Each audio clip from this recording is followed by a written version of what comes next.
Federation of Filipino-Americans said unity is exactly what America needs right now. He also noted that the US needs real leadership to fix the missteps of the Trump administration, especially during this pandemic. Meanwhile, Veli Salgado Hall of the Asian Pacific Americans for Trump still firmly believes that Trump remains the true winner of the recent elections. Hall also believes that Biden will not stay long in office. Please raise your right hand and repeat after me. I, Kamala David Harris, solemnly swear that I will faithfully execute the office of President of the United States. the office of President of the United States And will, to the best of my ability, that I will support and defend the Constitution of the United States against all enemies, foreign and domestic.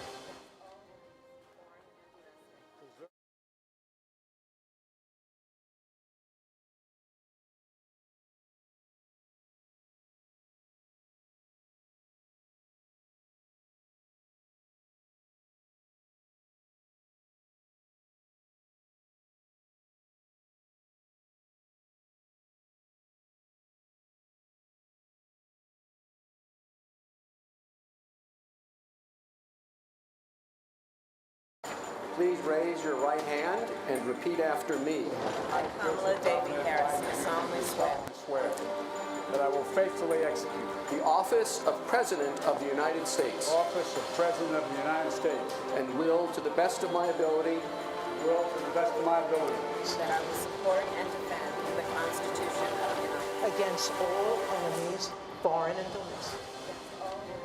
foreign and domestic, preserve, protect, and defend the Constitution of the United States. the Constitution of the United States, that I will well and faithfully discharge The duties of the office on which I am about to enter. the duties of the office upon which I am about to enter.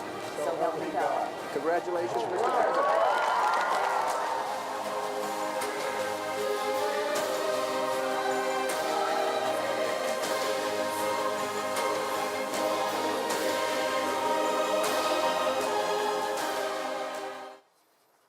Fast, focused, and fearless. It's 7:30 a.m. in Manila and 6:30 p.m. in Washington, D.C. I'm Charles Lejano.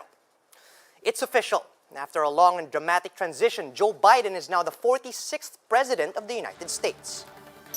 In his inaugural speech, Biden called on Americans to come together and be united. He also encouraged his country to press forward, especially as it faces the biggest challenges, including the pandemic and racial injustice.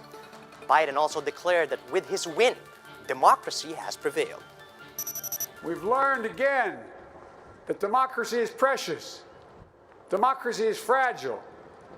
And at this hour, my friends, democracy has prevailed. Once-in-a-century virus that silently stalks the country. It's taken as many lives in 1 year as America lost in all of World War II. A cry for racial justice, some 400 years in the making, moves us. The dream of justice for all will be deferred no longer. Now, a rise of political extremism, white supremacy, domestic terrorism that we must confront and we will defeat. To overcome these challenges, to restore the soul and secure the future of America, requires so much more than words. It requires the most elusive of all things in a democracy: unity. Unity. Biden also pledged to be the president for all Americans, including those who stand against him. Just 2 weeks after the Capitol riots, he calls on Americans to treat each other with dignity and respect, and not to be divided by political color. To all those who did not support us, let me say this. Hear me out as we move forward. Take a measure of me and my heart. And if you still disagree, so be it. That's democracy. That's America. We must end this uncivil war that pits red against blue, rural versus urban, conservative versus liberal. Despite the new U.S. president's calls for unity, Filipino-Americans are still divided over Biden's victory. Rodney Salinas of the National Federation of Filipino-Americans says unity is exactly what America needs right now.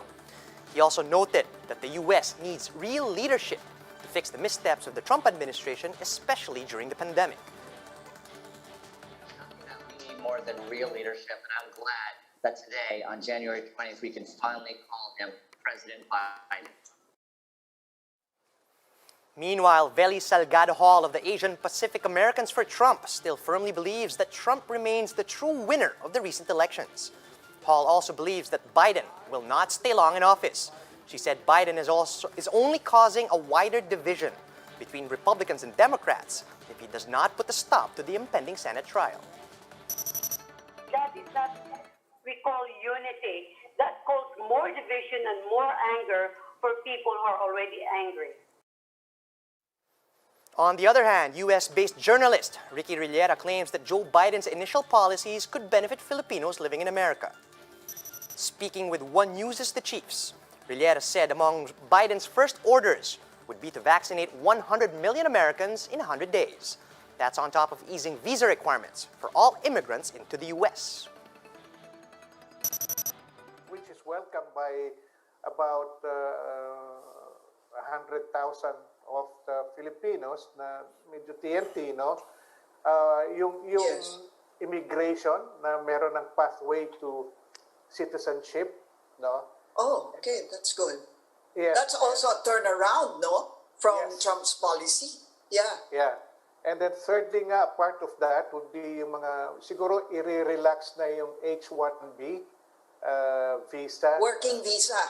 Working visa yan, no? Yes. Yeah. Rillera added that it would be in the best interests of the United States if it continues diplomatic ties with the Philippines. That's despite our country pursuing stronger alliances with China and Russia. Although more in common, senior researcher Noel Morcos believes that the Biden administration will be more inclined to call out human rights violations. I think mas magiging vocal ang Democratic government under Biden against human rights violations to the extent na ipursue nila ang economic sanctions or actual military presence, hindi ko pa alam. With Joe Biden finally at the helm at the White House, what will become of Trump's strengthened campaign against China? Bloomberg's Annabelle Drewlers reports. The trade war, delisting Chinese companies and banning transactions with mainland-connected apps. Just some of the policies Joe Biden must decide whether to overturn as he takes office. Among his decision-making team, incoming Secretary of State Tony Blinken. He's already indicated the pressure on China will continue, at least over its crackdown on democracy in Hong Kong. Commerce Secretary pick Gina Raimondo is another. Mainland mouthpiece Global Times notes her moderate stance on Beijing in the past.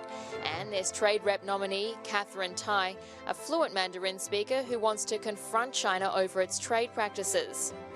Joe Biden is said to want unity among Western powers, amid concerns Beijing could divide them instead by offering preferential market access. But he could have a tough time convincing traditional allies. The EU is the latest to reach its own investment deal with China. For its part, Beijing says the plan is to ease tensions.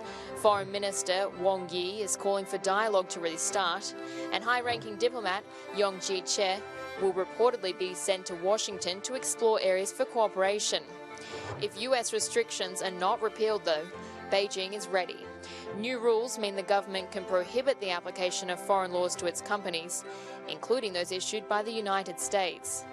Joe Biden says he's not planning any immediate moves, a sign perhaps that the tools used by Trump against China are still on the table. President Joe Biden was quite the busy man during his first official day as the President of the United States. Hours after his inauguration, Biden, along with Kamala Harris, visited the Arlington National Cemetery. The two paid their respects to America's fallen military heroes and placed a wreath at the tomb of the unknown soldier. Amanda Gorman joined the ranks of previous inaugural poets Robert Frost, Maya Angelou, and Elizabeth Alexander when she performed at the ceremony. In her poem entitled The Hill We Climb, Gorman speaks of rising above the hatred just 2 weeks after the Capitol riots. We will not march back to what was, but move to what shall be, a country that is bruised but whole, benevolent but bold, fierce and free. We will not be turned around or interrupted by intimidation, because we know our inaction and inertia will be the inheritance of the next generation. Our blunders become their burdens, but one thing is certain. If we merge mercy with might and might with right, then love becomes our legacy and change our children's birthright. Rebuild, reconcile, and recover in every known nook of our nation, in every corner called our country. Our people, diverse and beautiful, will emerge battered and beautiful. When day comes, we step out of the shade, aflame and unafraid. The new dawn blooms as we free it. For there is always light, if only we're brave enough to see it, if only we're brave enough to be it. Biden and Harris were showered with gifts from bipartisan leaders of Congress following their inauguration. House Speaker Nancy Pelosi and Senate Republican leader Mitch McConnell gave them a pair of U.S. flags that were flown over the Capitol during the event. Harris and Biden also received photos of their oath-taking, as well as Lennox vases, while the first couple was presented with a painting on loan from the Smithsonian. Former U.S. President Donald Trump wished Americans a good life and promised to see them again as he bid his supporters farewell. Trump left the White House following a presidency tarnished by 2 impeachments, deep political division, and a pandemic that caused 400,000 deaths across the U.S. Trump delivered his farewell speech at Joint Base Andrews, hours before Biden's inauguration. That made him the first outgoing president since Andrew Johnson back in 1869. To skip the inauguration ceremony of his successor. So just a goodbye. We love you. We will be back in some form. Thank all of the great people of Washington, D.C., all of the people that we worked with to put this miracle together. So have a good life. We will see you soon. Thank you. Thank you very much. Lady Gaga delivered a powerful rendition of America's national anthem during President Joe Biden's inauguration. And as expected, neither her voice nor her outfit disappointed. The Mother Monster showed up for the historic event wearing a huge fuchsia Schiaparelli couture skirt and a black top. A large golden dove brooch carrying an olive completed her look as she stepped up to sing the Star-Spangled Banner. In a tweet, the singer explained that she sang the anthem while hoping for peace as America opens up a new chapter in their history. Let's listen to a part of Lady Gaga's performance. All the ramparts we watched were so gallantly streaming, and the rocket's red glare, the bombs bursting in air, gave proof through the night that our flag was still there.